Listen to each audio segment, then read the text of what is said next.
guys, welcome back. Today is Wednesday. That means it's Weird Bible Words with Amber and Mariah. And today, the words are chide, cherub, cleave, and clave. Let's get started.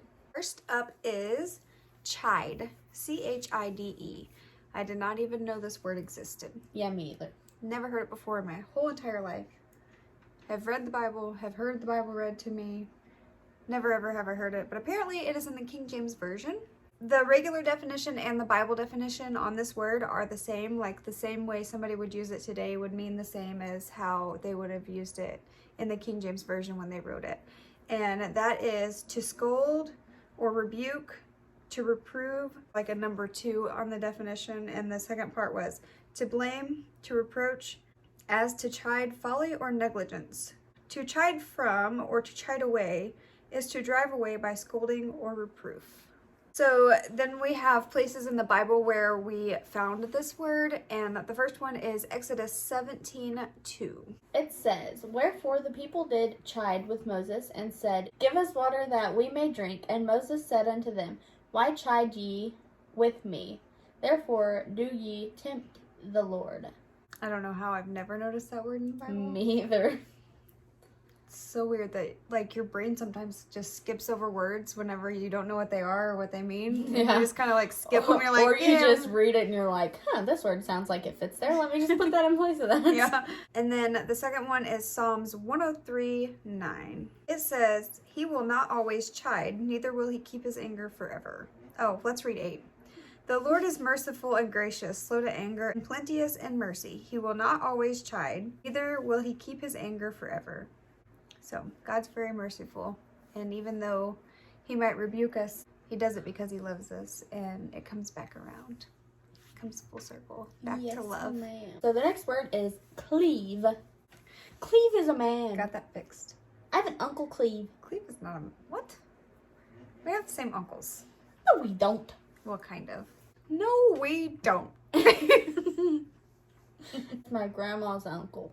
Okay, the definition out of the dictionary is split or sever something, especially along a natural line or grain. I thought it meant to hold to something, like cleave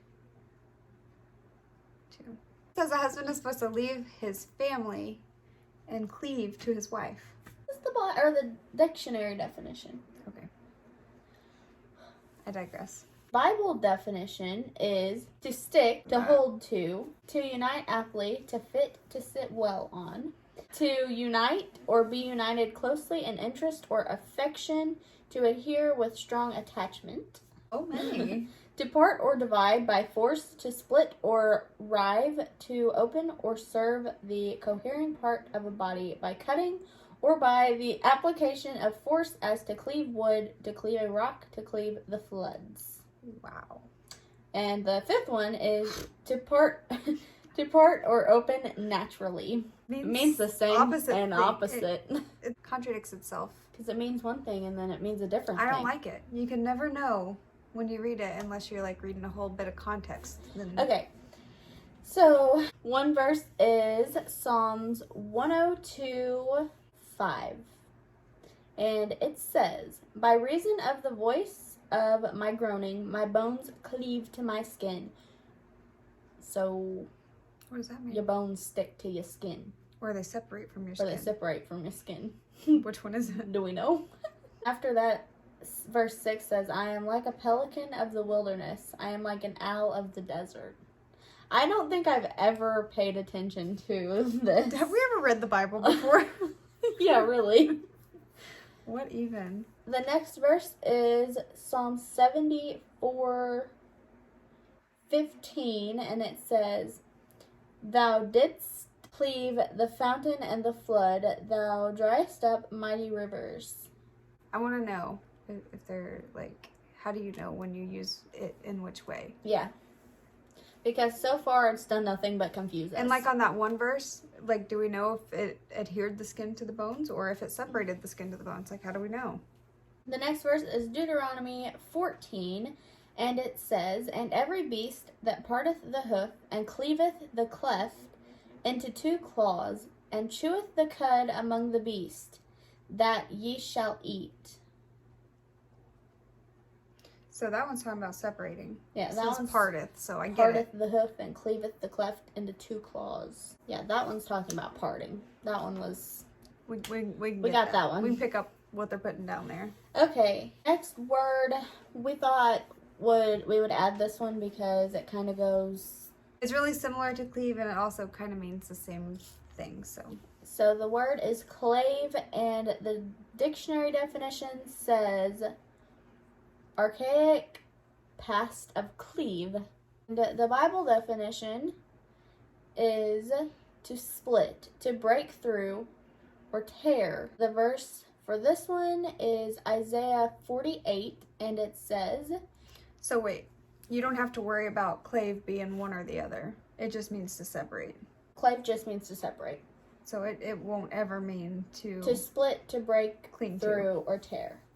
Okay, gotcha. So the verse is Isaiah 48 verses 20 and 21, and they say, Go ye forth of Babylon, flee ye from the Chaldeans with a voice of singing. Declare ye, tell this, utter it even to the end of the earth. Say ye, the Lord hath redeemed his servant Jacob, and then thirsted not when he led them through the deserts. He caused the waters to flow out of the rock for them. He clave the rock also, and the water gushed out. So he broke the rock, and the water gushed out. Clave is a lot easier to understand than cleave. Okay, so the last one that we're going to do today is cherub. And most of us know that as an angel mentioned in the Bible of some type. So we're going to try to clarify that a little bit. So a cherub, the regular definition, is a small angel, a type of angel that is usually shown in art as a beautiful young child with small wings and a round face and body. Someone, such as a child, who is thought of as being like a small angel. The Bible definition, this definition came from av1611.com. The reason that we're reading directly off of that is because it gives a pretty detailed description and kind of a better overall view than we could give trying to describe it ourselves. So it says, a figure composed of various creatures, as a man, an ox, an eagle, or a lion. The first mention of cherubs is in Genesis 3:24, where the figure is not described, but their office was, with a flaming sword to keep guard of the way of the tree of life. The two cherubs which Moses was commanded to make at the end of the mercy seat were to be of beaten work of gold, and their wings were to extend over the mercy seat, their faces towards each other, and between them was the residence of the deity. That was in Exodus 15.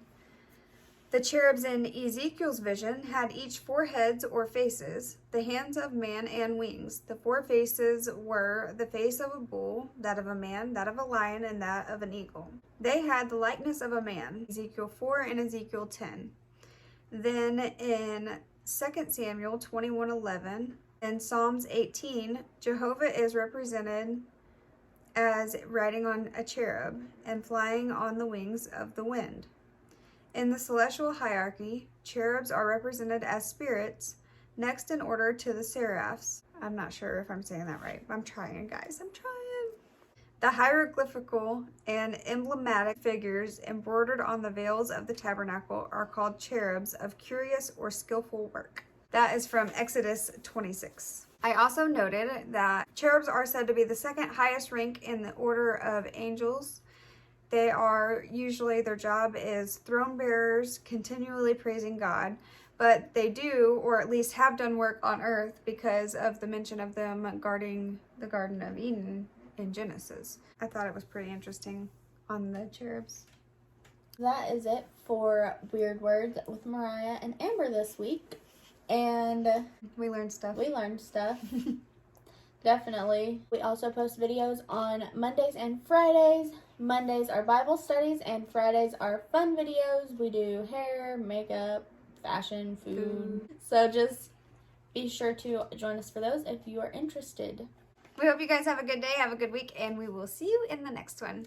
Bye. Bye.